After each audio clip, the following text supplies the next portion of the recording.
Bonjour à tous, nous sommes au 8e jour du Salon international de l'agriculture 2020 à Paris. Nous continuons nos rencontres sur le stand de la Côte d'Ivoire et nous allons tout de suite interviewer Monsieur Rémi Conan qui est responsable du centre d'analyse et de qualité du café cacao. Bonjour Monsieur Conan. Bonjour. Comment allez-vous? Je vais très bien. Alors, pouvez-vous vous présenter dans un premier temps s'il vous plaît? Je suis Conan Rémi, expert en analyse sensorielle, responsable d'ici à QCC, qui est le centre d'analyse de la qualité du café et du cacao. Je suis aussi le formateur des formateurs pour l'OUAC pour toute l'Afrique de l'Ouest.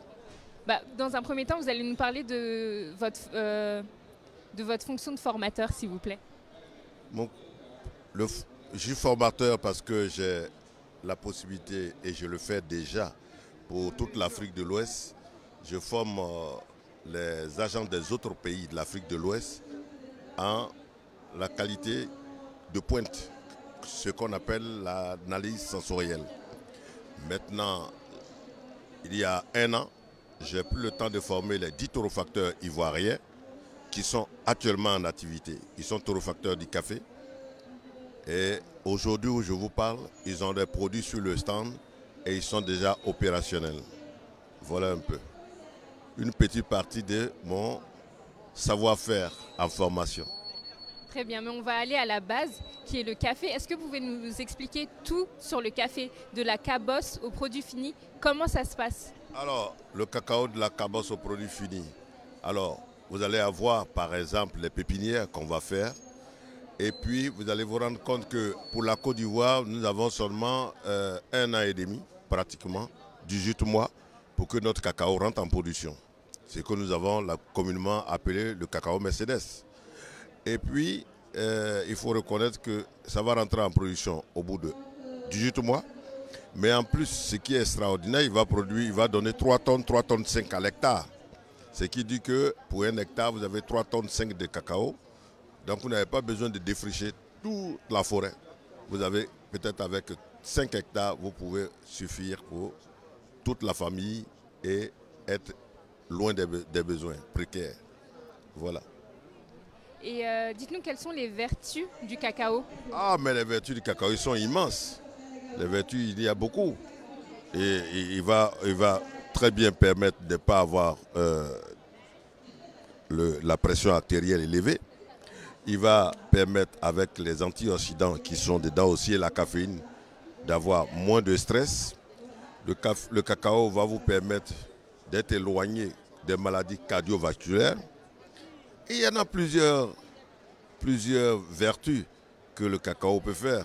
En matière médecine, la médecine par exemple, vous verrez que pour les enfants de moins de 2 ans, les gens vont utiliser le beurre de cacao pour les suppositoires pour des enfants.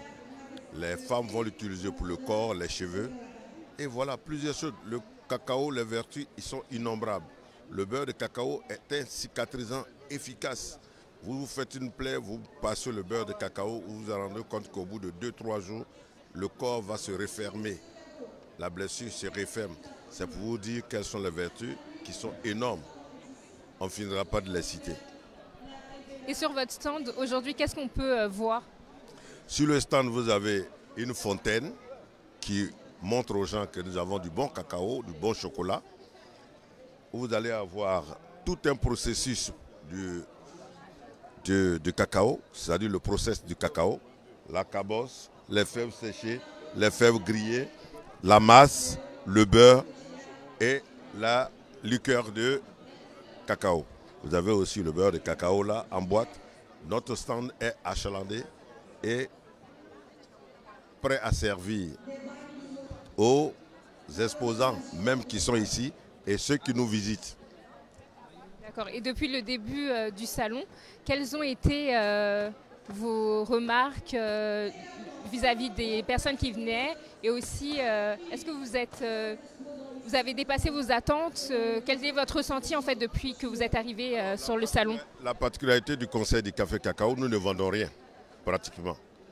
Nous servons le café et le chocolat à tout vent, à toute heure, à tout moment jusqu'à la fermeture.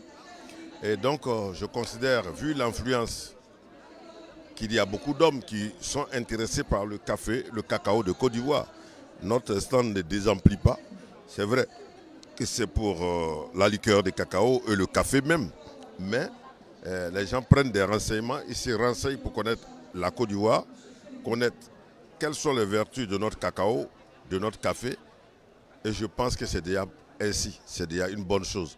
Connaître la Côte d'Ivoire, savoir que nous sommes premier producteur mondial et que notre cacao, comme je le dis et je répète encore, et j'ai foi, je sais ce que j'ai dit, nous avons le meilleur cacao au monde parce qu'on ne peut pas faire une tablette de chocolat dans ce monde sans un peu de cacao de Côte d'Ivoire. Ce n'est pas possible. Nous avons 40% du marché, ce n'est pas rien. Et justement, pour la transformation du cacao et créer les tablettes Made in Côte d'Ivoire, comment ça se passe en ce moment? Alors, nous avons les artisans chocolatiers qui font déjà du chocolat de Côte d'Ivoire, d'excellents chocolats. Vous avez le temps de déguster. Les gens ont plus le temps de déguster quand ils passent sur nos stands.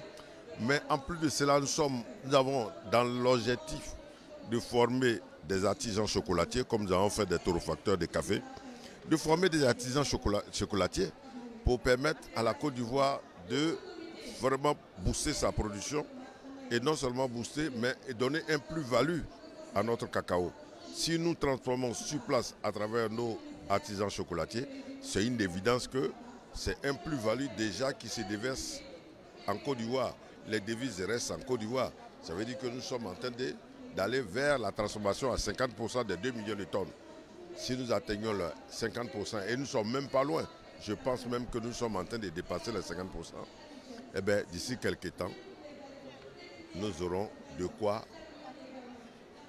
nourrir nos familles tranquillement et être à l'abri des besoins pour chaque producteur. C'est notre but. Notre objectif, c'est ne pas vendre toutes les fèves, mais vendre aussi les produits semi-finis qui, à l'extérieur, donnent un plus-value à notre cacao. Voilà. Et pour terminer, est-ce que vous avez un dernier message? Je dirais, la Côte d'Ivoire est un beau pays. La Côte d'Ivoire a une population qui sait aimer et qui sait produire aussi le cacao que le café. Pas seulement ça, il y a d'autres produits comme le VA, comme l'ananas.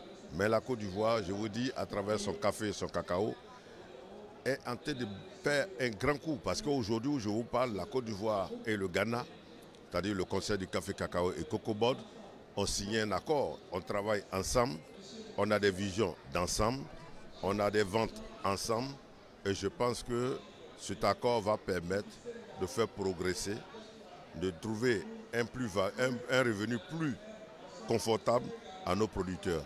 Et j'ai foi que si nous allons de ce pas et que nous allons toujours dans la même vision, d'ici quelques temps, nos producteurs seront rémunérés à la juste valeur de leur effort. Car le travail du cacao demande beaucoup d'efforts. Parce que, je vous dis, quand vous devez brasser 1 tonne de cacao à la main chaque 2 jours, pendant 6 jours, vous vous rendez compte que le producteur est le vrai créateur du chocolat. Parce que c'est par là, dans les brassages des 6 jours, en brassant tous les 2 jours, c'est là qu'on a les précurseurs, comme j'ai toujours dit, de l'arôme du vrai chocolat. C'est déjà là.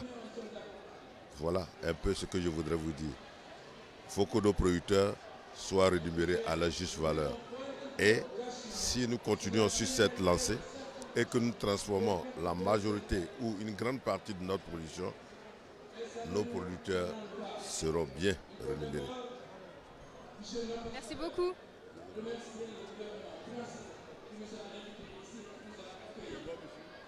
Nous venons d'écouter une expertise de monsieur Rémi Conan qui nous a vraiment expliqué tout sur le cacao de Côte d'Ivoire.